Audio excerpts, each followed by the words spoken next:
प्रकाश के परावर्तन के दो नियम होते हैं, ठीक है। पहला नियम आप लोग का होता है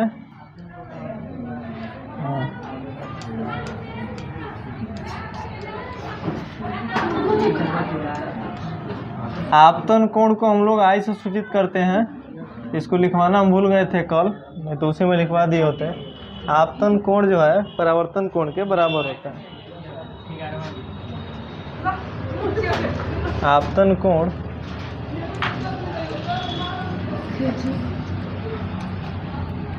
परावर्तन कोण R के बराबर होता है।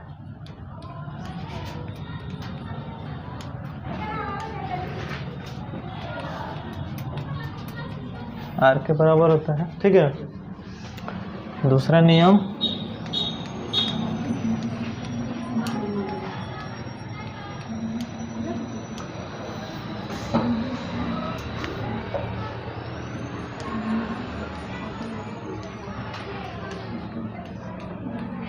आपतित किरण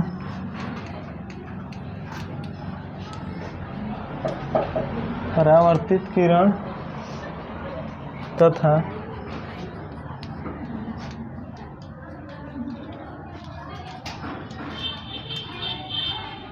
आपतन बिंदु पर डाला, आपतन बिंदु पर डाला, ये नहीं आ रहा है, इधर हटा देते हैं। डाला गया लंब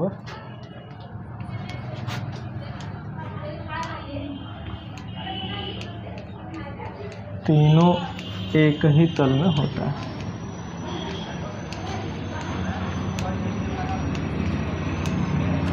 तीनों एक ही तल में होता है। हो गया, जल्दी से लिखिए इसको। पहला नियम इसका क्या है? आपतन कोण। आपतन कोण किसे कहते हैं? किसे कहते हैं ये पूछ रहे हैं। आपतन, आपतित किरण, जैसे ये हो गया दर्पण, ठीक है। यहाँ से किरण ऐसे आई और यहाँ से ऐसे किरण चली गई, बीच में ये क्या होता है? अभिलंब होता है। ये होता है आपतन कोण और ये परावर्तन कोण। ये हो गया आपका क्या? अभिलंब। ये हो गया क्या? आपतित किरण। ये परावर्तित। ये आपका हो गया आपतन बिंदु, यहाँ पे हो गया आपतन कोण और ये हो गया परावर्तन कोण। जो पढ़ाया था ना समतल दर्पण से प्रकाश का परावर्तन, सेम चीज, वही फिगर है। इसको लिख दिए चूंकि अब ये बढ़िया समझ में आएगा। यहाँ पे पहला नियम है आपतन कोण परावर्तन कोण के बराबर होता है, यानी एंगल आई जो होता है वो R के बराबर होता है। यहाँ पे एंगल भी लिख सकते हैं, एंगल आई बराबर एंगल R। ऐसे एंगल से रिलेटेड क्वेश्चन नहीं मिलता है बनाने के लिए, लेकिन फिर भी यदि ये दे दे, इधर का एंगल अगर दे दे निकालने के लिए, है कि नहीं। जैसे मान लीजिए सवाल में दे दे कि परावर्तन कोण जो है आपका वो 65 डिग्री का है, ठीक है। तो समतल दर्पण से आपतित किरण के बीच का एंगल बताइए, क्या बताइएगा। क्वेश्चन ये है कि ये जो है परावर्तन कोण है, R का वैल्यू जो है वो 65 डिग्री है। तो समतल दर्पण और आपतित किरण के बीच का कोण कितना डिग्री का होगा? बीच का कोण कितना डिग्री का होगा? मतलब ये एंगल जो है R का वैल्यू वो है 65 डिग्री। तो समतल दर्पण तो ये है, तो इसके और आपतित किरण के बीच का ये जो एंगल होगा वो कितना डिग्री का होगा? थीटा का वैल्यू बताइए। 25 डिग्री का। कैसे?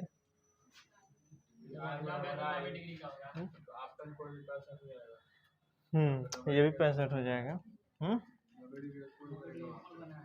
ये वाला ठीक है। 90 में से 65 को घटा देंगे तो कितना डिग्री हो जाएगा? 25 डिग्री, ये आंसर हो जाएगा। ठीक है, दोनों नियम यहीं पे याद हो गया।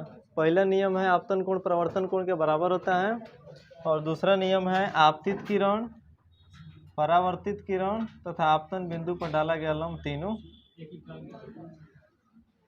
ये दोनों लघु उत्तरीय प्रश्न है, एग्जाम में आएगा तो 2 नंबर का।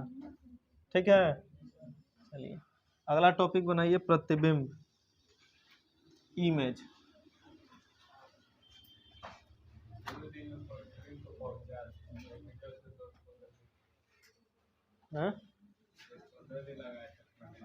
गोविंदा सर ज़्यादा टाइम लगा देगा।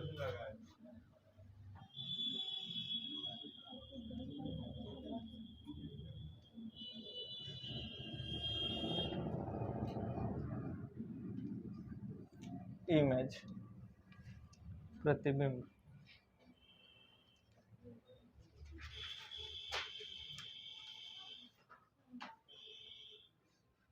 हो गया। चलिए प्रतिबिंब को थोड़ा सा पहले समझ लेते हैं, तब फिर दोनों का डेफिनेशन लिख लेंगे। हाँ, प्रतिबिंब 2 प्रकार का होता है, रियल इमेज और एगो वर्चुअल इमेज। ठीक है, इसको हम लोग कहते हैं वास्तविक प्रतिबिंब, और ये होता है काल्पनिक, काल्पनिक या आभासी।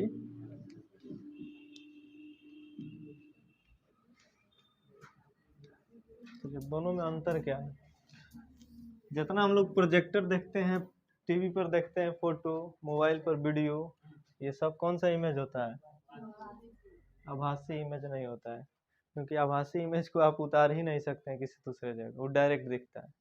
ठीक है, जैसे देखिए, मतलब अब हम जो वीडियो बना रहे हैं वो आके देखिए, यहाँ से उल्टा दिख रहा है हमको, लेकिन जब अपलोड हो जाएगा वीडियो तो अपने आप सीधा हो जाएगा वो।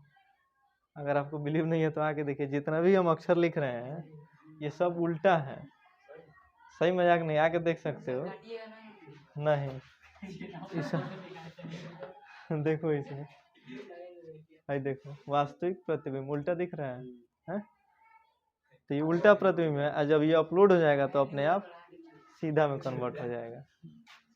ये सब उल्टा दिख रहा है, जितना हम लिख रहे हैं ना, ऐसे हमको लग रहा है कि उल्टा है वो, लेकिन जब वीडियो को हम क्लिक करके कट करके जब चलाएंगे स्टार्टिंग से तो अपने आप सीधा हो जाएगा।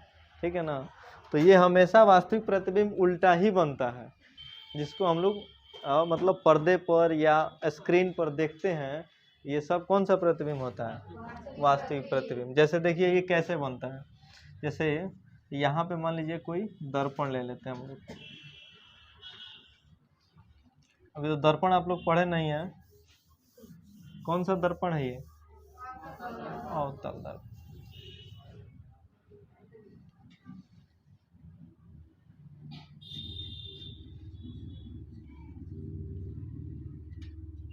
यहाँ पे मान लीजिए किसी वस्तु को हम क्या करते हैं, रख देते हैं, ये वस्तु का हाइट है, जिसको हम लोग हाइट मतलब h, और वस्तु है मतलब ऑब्जेक्ट, ऑब्जेक्ट का हाइट यानी HO आप लिख सकते हैं। प्रतिबिंब देखिए, प्रकाश बताए थे ना, वहाँ पे नहीं बताए थे। हम वस्तु को, किसी वस्तु को कैसे देखते हैं, जैसे मान लीजिए आप यहाँ पे खड़े हैं और यहाँ पे कोई ऑब्जेक्ट है, तो प्रकाश की किरण जो है सबसे पहले जाती है ऑब्जेक्ट पे, और ऑब्जेक्ट से टकरा के आती है हमारे आँख पे, तब उस वस्तु का हमारे आँख पे क्या बनता है?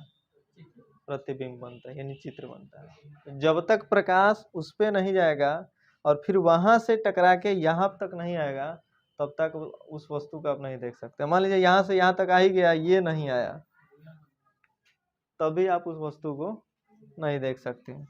अब यहाँ से ये है दर्पण, शीशा, शीशे के सामने हम क्या किए हैं, एक वस्तु को रख दिए हैं।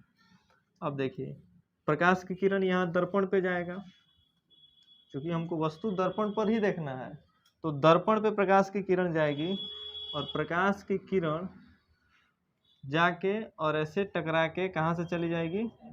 ऐप से, जो कि अभी पढ़ाया नहीं गया है, लेकिन ऐसे ही हम फिगर बना देते हैं। मान लीजिए ऐसे चलिए, ये आपका मान के चलिए मुख्य फोकस है। प्रतिबिंब यहाँ पे बन जाएगा।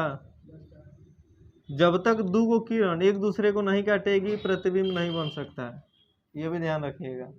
हमेशा दो किरण जहाँ पे एक दूसरे को काटेगी प्रतिबिंब वहीं पे बनेगा। तो अभी तो केवल एक ही किरण है, दूसरे किरण को हम क्या करते हैं, मुख्य फोकस से भी भेज सकते हैं आप, या वक्रता केंद्र से भी भेज सकते हैं।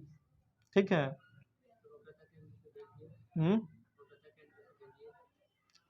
वक्रता केंद्र से, तो वक्रता केंद्र से भेजिएगा तो फिर रिटर्न इधर ही चला जाएगा ना, यहाँ पे कटना चाहिए ना एक दूसरे को। मुख्य फोकस से भेज देते हैं, मुख्य फोकस से, और फिर रिटर्न होके कैसे चला जाएगा, रिटर्न ऐसे ही रिटर्न घूम जाएगा। ये विशेषता होता है। प्रतिबिंब का निर्धारण पढ़ाएंगे तो बताएंगे। प्रकाश की किरणें 3 प्रकार से जाती हैं। पहला कि यदि वो प्रधान अक्ष के समानांतर जा रही है तो दर्पण से टकरा के कहाँ से होकर चली जाती है, मुख्य फोकस। दूसरा, यदि आप डायरेक्ट मुख्य फोकस से भेज रहे हैं तो दर्पण से टकरा के प्रधान अक्ष के समानांतर हो जाती है। और नहीं तो तीसरा, यदि आप वक्रता केंद्र से भेजते हैं प्रकाश की किरण को तो वो टकराएगी और फिर इसी दिशा में रिटर्न चली जाएगी। ये 3 होता है प्रकाश की किरण। ठीक है। प्रकाश यहाँ पे कटेगा, चित्र वहाँ पे बन जाएगा। ठीक है। अब प्रकाश की किरण को आप मान के चलिए यहाँ पे काट रहे हैं हम एक दूसरे को, यहाँ पे क्या बन गया हमारा, प्रतिबिंब, इमेज। इमेज देखिए, वस्तु कहाँ था, प्रधान अक्ष के ऊपर, प्रतिबिंब कहाँ बन गया, नीचे, यहाँ पे। तो वस्तु यहाँ पे उल्टा हो गया कि सीधा, उल्टा। यानी इससे हमको ये पता चलता है कि वास्तविक प्रतिबिंब तो हमेशा कहाँ बनता है, उल्टा ही बनता है, सीधा नहीं बनता है। उसी प्रतिबिंब को हम लोग क्या करते हैं, देखते हैं। आभासी प्रतिबिंब भी दिखता है, ऐसा नहीं कि नहीं दिखता है। जैसे उत्तल दर्पण में आभासी प्रतिबिंब बनता है, उत्तल दर्पण में, समतल दर्पण में आभासी प्रतिबिंब बनता है ना, सीधा। समतल में प्रतिबिंब आभासी, समतल दर्पण में आभासी प्रतिबिंब बनता है। देखो कैसे, ये हो गया समतल दर्पण। ठीक है।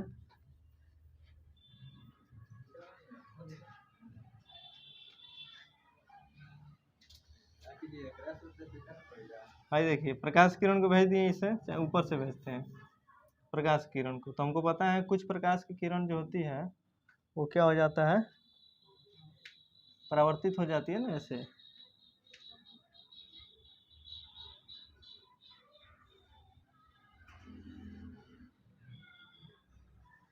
और कुछ प्रकाश की किरण क्या होती है, रिफ्लेक्ट हो जाती है। जैसे कुछ प्रकाश की किरण ऐसे चला गया और कुछ प्रकाश की किरण ऐसे मुड़ जाती है, ऐसे। तो अभी मुड़ने के बाद जहाँ पे एक दूसरे को काटेगी प्रकाश की किरण, वहाँ पे बनेगा क्या, प्रतिबिंब। ये दर्पण के पीछे बनता है, समतल दर्पण में। ये समतल दर्पण हो गया, ये समतल दर्पण हो गया। इसका फिगर भी आपके बुक में है। ठीक है।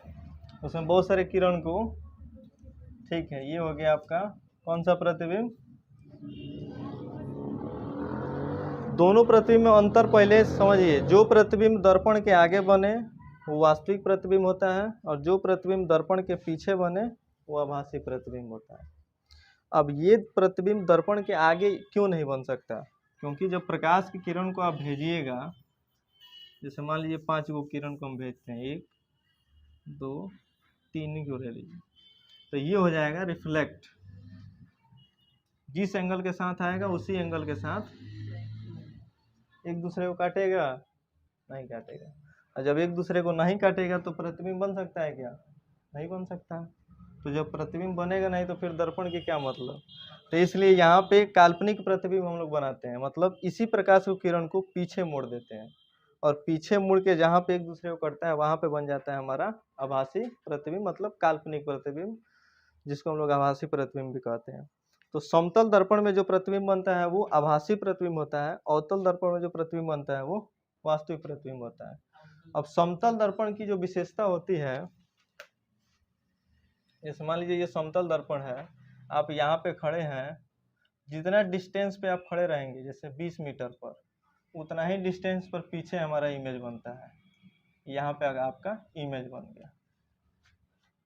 जैसे जैसे अब जैसे घर का ऐनक है, घर का ऐनक सामने रख लीजिए और उसको सामने रखने के बाद जैसे आप दर्पण से दूर रहिएगा तो आपका फोटो छोटा दिखाई देगा, मतलब पूरा चेहरा आ जाएगा। दूर आते जाइएगा आपका चेहरा भी उसमें नज़दीक आते जाएगा। तो ये समतल दर्पण की विशेषता है कि जितना डिस्टेंस पर आपका ये वस्तु रहेगा उतना ही डिस्टेंस पर इमेज रहेगा। इसकी विशेषता वास्तविक प्रतिबिंब में नहीं होता है, क्योंकि वस्तु तो यहाँ पे है और प्रतिबिंब देखिए यहाँ पे बन गया। डिस्टेंस दोनों का सेम है? नहीं है। यहाँ से इसका डिस्टेंस अधिक दूरी पर है, इसका डिस्टेंस कम है। ठीक है, तो मतलब कहने का मतलब जाहिर सी बात कि यदि प्रकाश पुंज की किरणें किसी एक बिंदु से निकलकर, है ना, यहाँ पे या किसी प्रकाश स्रोत से आ रही प्रकाश की किरणें परावर्तन के बाद, ये परावर्तन ही हो रहा है ना, जिस बिंदु पर आगे क्या हो जाती है, मिलती है, उस बिंदु पर हमको वास्तविक प्रतिबिंब बनता है। और जिस बिंदु पर मिलती नहीं है, वास्तव में मिलती हुआ प्रतीत हम लोग करते हैं, कल्पना करते हैं कि यहाँ पे जाके वो क्या होगा, कटेगा, मिलेगा, उस बिंदु पर बनता है कौन सा प्रतिबिंब, आभासी प्रतिबिंब। यही दोनों का डिफिनीशन है। वास्तविक प्रतिबिंब का डिफिनीशन है कि किसी प्रकाश स्रोत से आ रही प्रकाश की किरणें परावर्तन के बाद जिस बिंदु पर कटती है उस बिंदु पर क्या बनता है, वास्तविक प्रतिबिंब। और किसी प्रकाश स्रोत से आ रही प्रकाश की किरणें परावर्तन के बाद जिस बिंदु पर कटती हुई प्रतीत होती है उस बिंदु पर बनता है आभासी प्रतिबिंब। तो पहले प्रतिबिंब का डिफिनीशन लिख लीजिए। लिखिए, किसी प्रकाश स्रोत से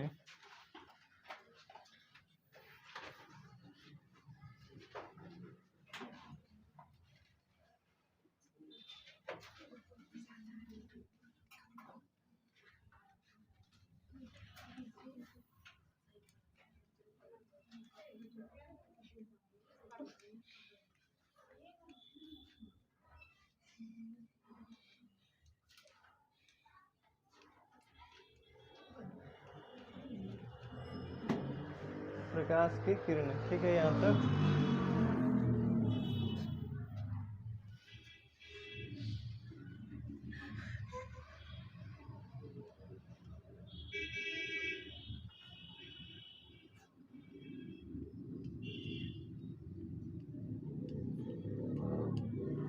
संस्कृत लिख देते हैं।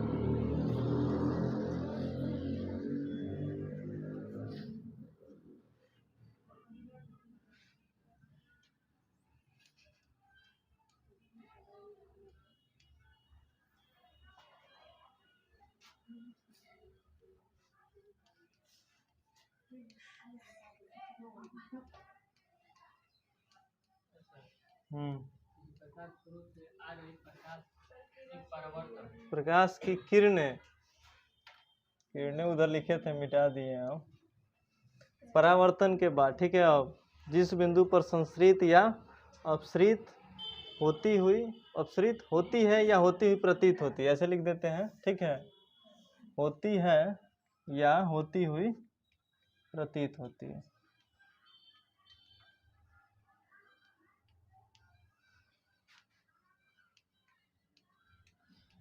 उस बिंदु पर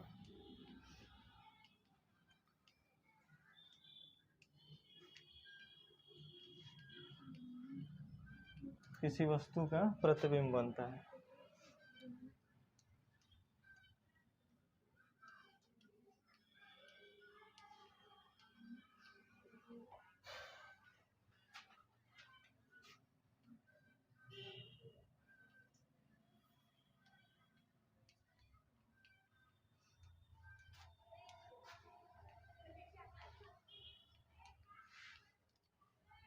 प्रतिबिंब दो प्रकार के होते हैं। पहला होता है आपका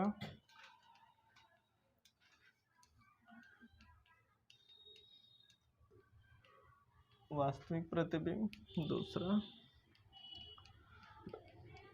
आभासी प्रतिबिंब।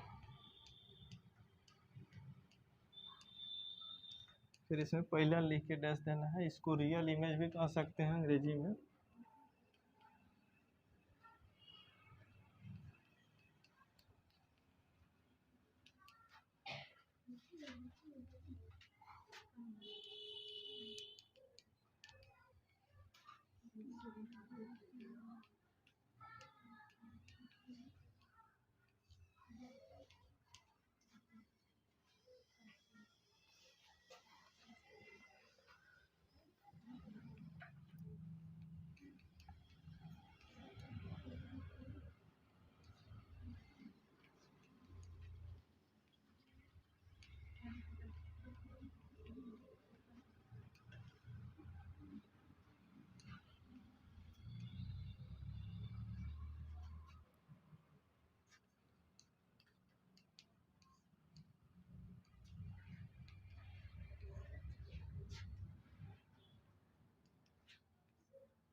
नोट कीजिए इसको, एक बार और इसको समझ लीजिए। प्रकाश स्रोत का मतलब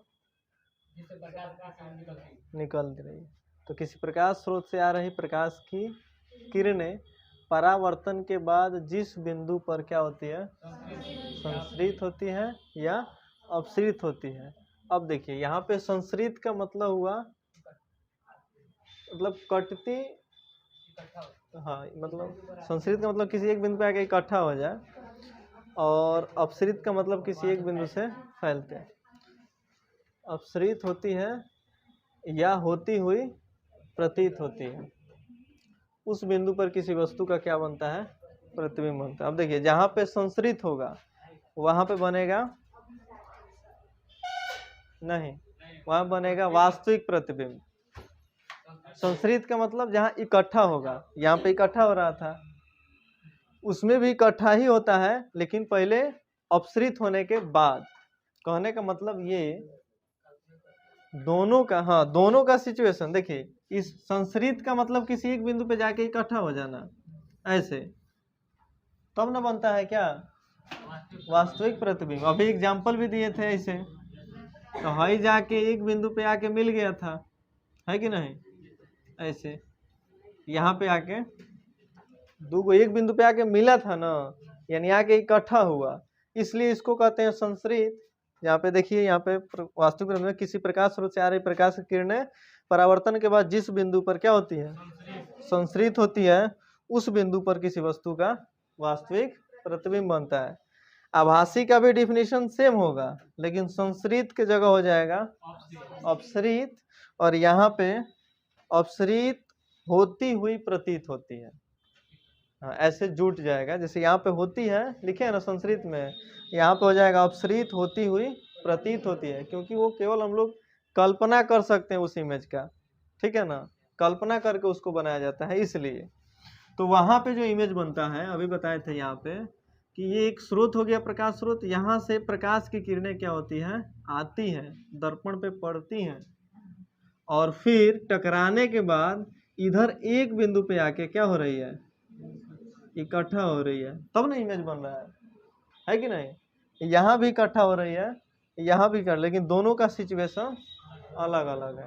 हाँ इसलिए इसको कहा जाता है संश्रित और इसको कहा जाता है अपसृत, ठीक है। तो जहाँ पे संश्रित होती है वहाँ पे बनता है आपका वास्तविक प्रतिबिंब ये, और जहाँ पे अपसृत होती है वहाँ पे बनता है आभासी प्रतिबिंब। तो अगर हमको आभासी प्रतिबिंब का डिफिनीशन लिखना हो तो वास्तविक में केवल लिख देते हैं यहाँ पे आभासी 2 नंबर में, और यहाँ पे लिख देते हैं संश्रित के जगह क्या जोड़ देते हैं, अपसृत होती हुई प्रतीत होती है, अपसृत होती हुई प्रतीत होती है, प्रतीत होती है उस बिंदु पर किसी वस्तु का कौन सा प्रतिबिंब बनता है, आभासी प्रतिबिंब। चलिए इसको भी उतार लीजिए, आभासी प्रतिबिंब बनता है। सेम डिफिनीशन, थोड़ा सा चेंजिंग हुआ, दोनों का डिफिनीशन याद हो गया है ना। उतारिए। आगे आप लोगों को घर से बना के लेके आना है वास्तविक प्रतिबिंब तथा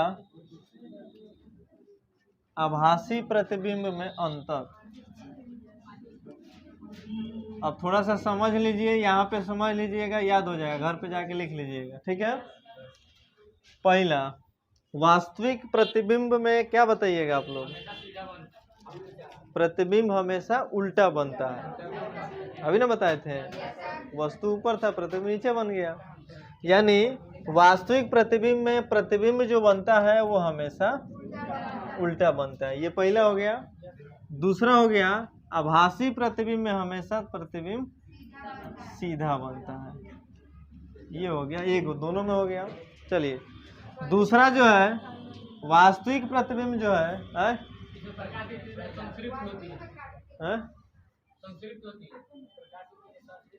ऐसे ये भी लिख सकते हैं, ठीक है। प्रकाश की किरणें संश्रित होती है और इसमें अपसृत होती हुई प्रतीत होती है, ये लिख देना है, ठीक है। 3 नंबर जो है, वास्तविक प्रतिबिंब को पर्दे पर उतारा जा सकता है। 2 मिनट, वास्तविक प्रतिबिंब को पर्दे पर, लेकिन आभासी प्रतिबिंब को पर्दे पर नहीं उतारा जा सकता है। चौथा क्या होगा, यह प्रतिबिंब वास्तविक रेखाओं के कटान बिंदु से बनता है। हाँ, यह प्रतिबिंब जो है वास्तविक रेखाओं के काटने से बनता है, और यह वास्तविक रेखाएं सीधी होती हैं ऐसे, और यह प्रतिबिंब जो है काल्पनिक रेखाओं के कटान से बनता है, यानी ऐसे, इस प्रकार की रेखा होती है, ये काल्पनिक रेखा होती है। तो इस प्रकार से 4 दोनों में आप लोगों को अंतर लिख के लाना है घर से, ये आपका होमवर्क है, ठीक है। चलिए अगला, ये दर्पण के सामने बनता है, हाँ ये भी हो सकता है। 5 नंबर में लिख सकते हैं, यह दर्पण के सामने बनता है और ये दर्पण के पीछे बनता है। हो गया 5। चलिए ये इसको घर से बनाना है, ठीक है।